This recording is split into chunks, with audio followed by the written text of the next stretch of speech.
नमस्कार विद्यार्थियों। आज हम बात कर रहे हैं राजस्थान के भूगोल में पशुपालन के बारे में। इससे पहले मैंने आपको पशुपालन के बारे में थोड़ा सा परिचय करवाया था और उसमें मैंने आपको बताया था राजस्थान में पशुपालन के महत्व के बारे में।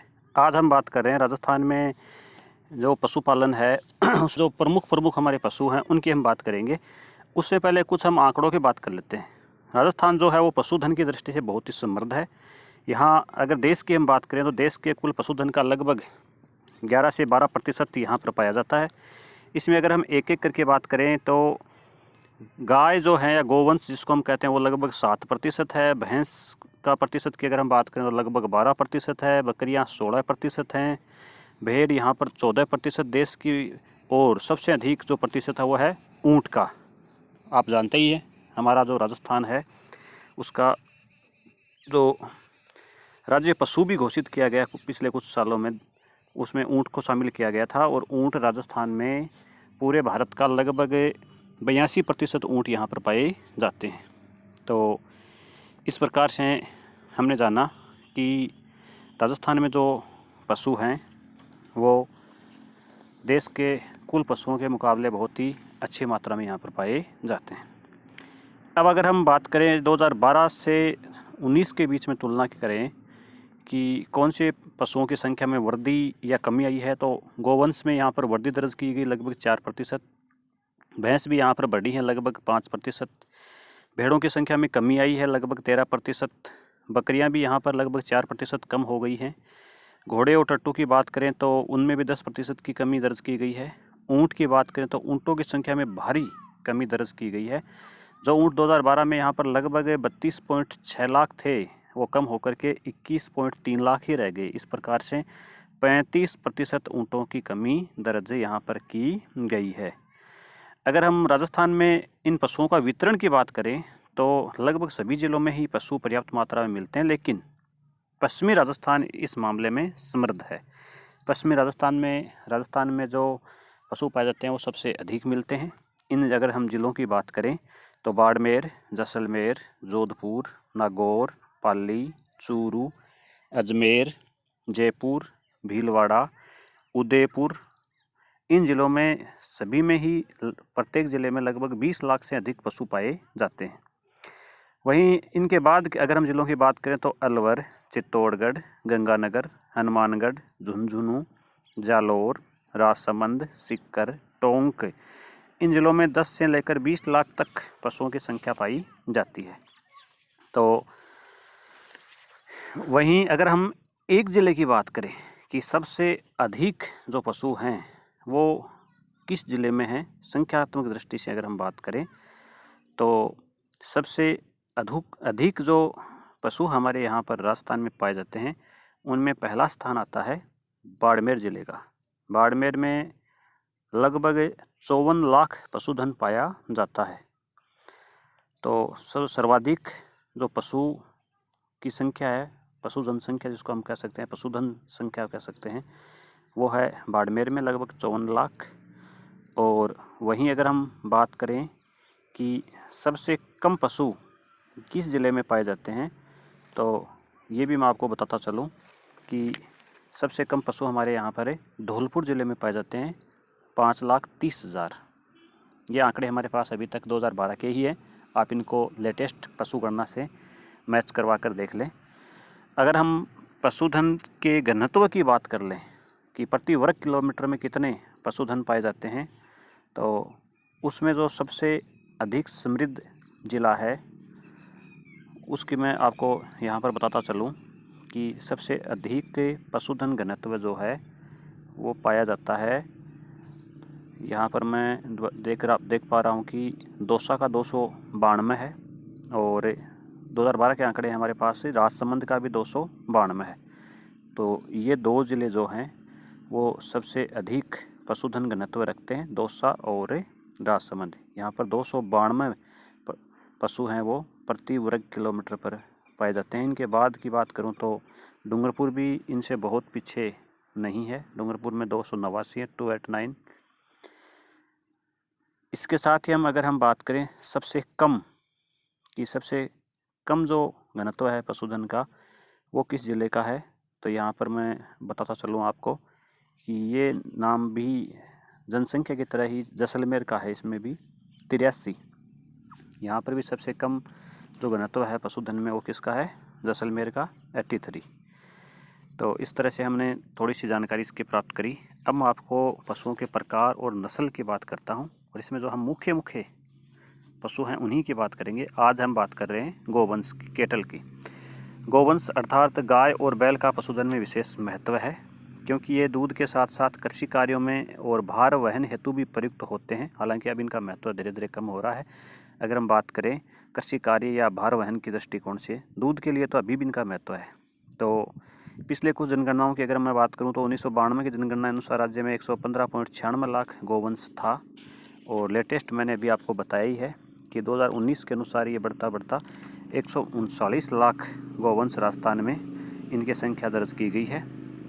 अगर ज़िले के अनुसार हम देखें कि सबसे अधिक किन किन ज़िलों में है, तो सबसे अधिक गायें या गोवंश जो हैं वो उदयपुर ज़िले में हैं 9.72 लाख। इनके अलावा अन्य जो ज़िले जहाँ पर अधिक गायें या गोवंश पाए जाते हैं उनमें बीकानेर के बाद जोधपुर, बाड़मेर, भीलवाड़ा, ये प्रमुख ज़िले हैं।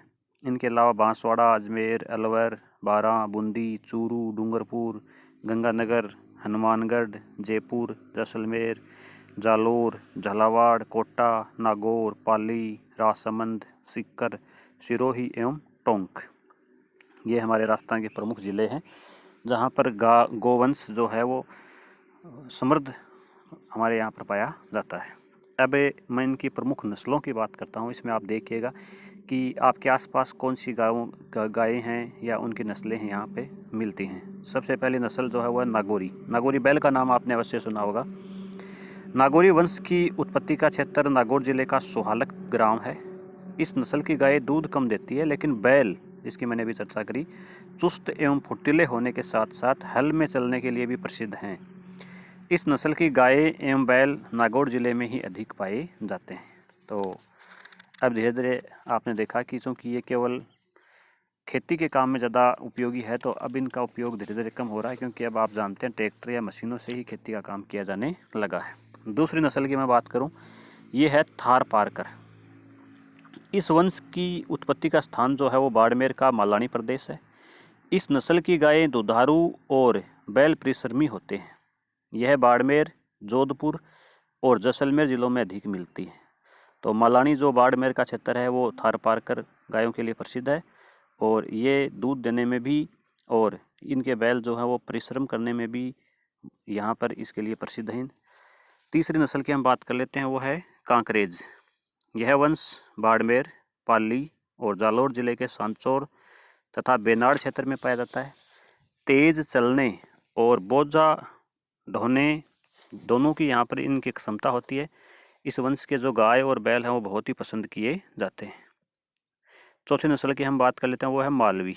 इस वंश का उत्पत्ति स्थान जो है वो झालावाड़ का मालव प्रदेश है, इसीलिए इसका नाम क्या पड़ गया, मालवी। यह वंश भी भारवाहक या पशु के रूप में प्रसिद्ध है। इस वंश की दो जातियां बड़ी मालवी और छोटी मालवी। बड़ी मालवी झालावाड़ जिले में तथा छोटी मालवी कोटा और उदयपुर जिलों में मिलती है। अब मैं बात कर रहा हूँ गिर वंश की। गिर वंश की गाय है वो दूध के लिए बहुत प्रसिद्ध है। आपने भी देखा होगा आपके आसपास जो है वो आजकल कुछ लोग जो हैं वो बहुत ही चाव के साथ बताते हैं कि मैं गिर वंश की गाय लेके आया हूँ। क्यों प्रसिद्ध, देखिए कि इस गाय की जो दूध होता है वो दूध की क्वालिटी या हम कहें कि उनमें गुण हैं वो अधिक मात्रा में मिलते हैं, इस वजह से ये प्रसिद्ध है।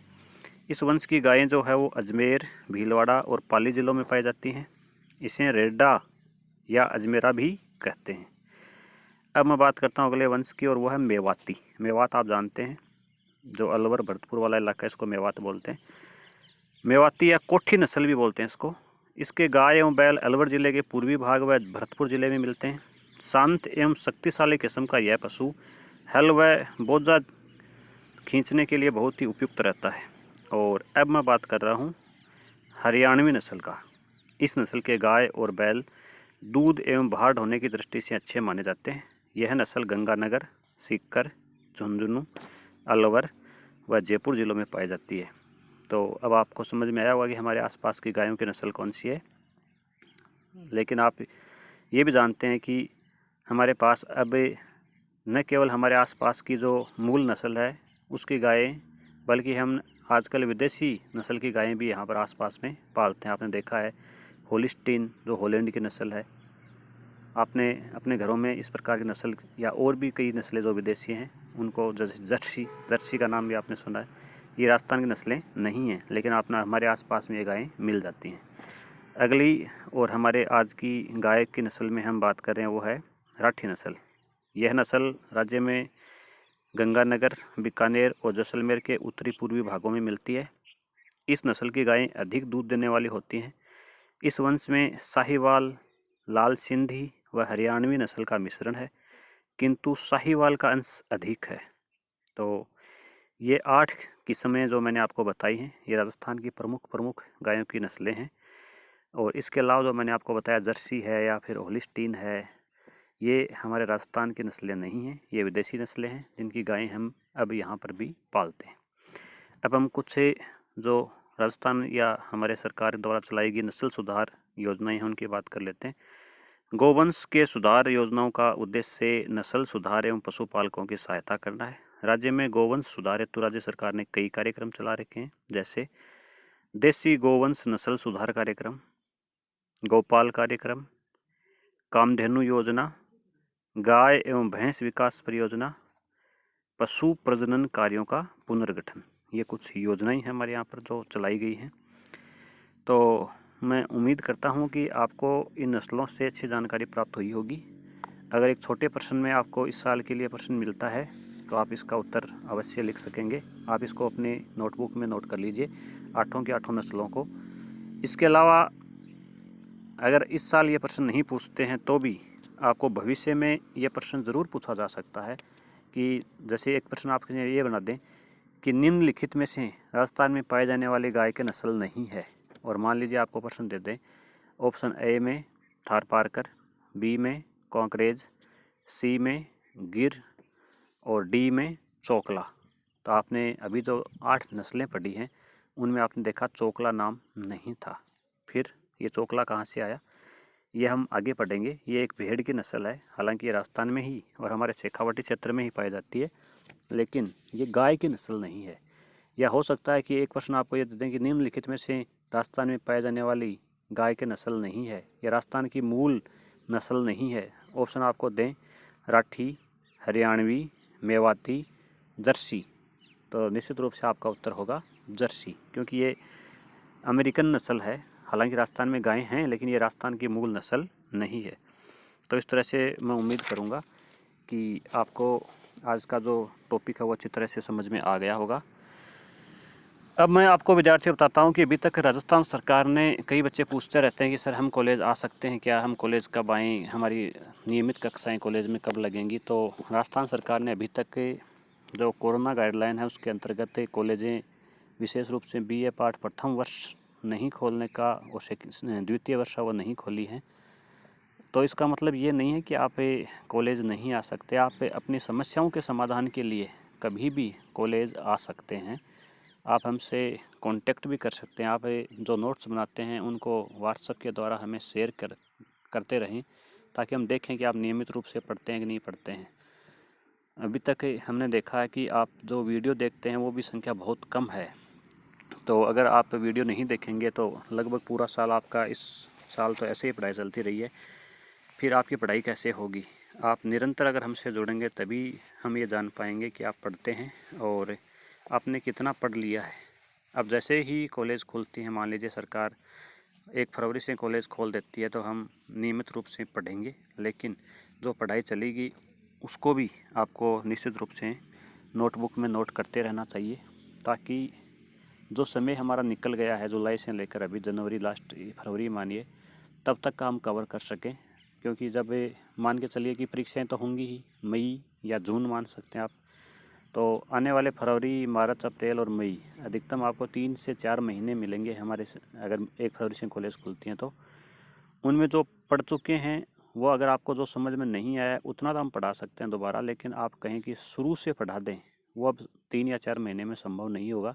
इतना सिलेबस होता है, प्रैक्टिकल भी हमारा करवाना होता है, जो कि हम ऑनलाइन क्लास के द्वारा प्रैक्टिकल करवा नहीं सकते, वो हमारे कॉलेज में ही होगा। तो आज के लिए इतना ही, धन्यवाद।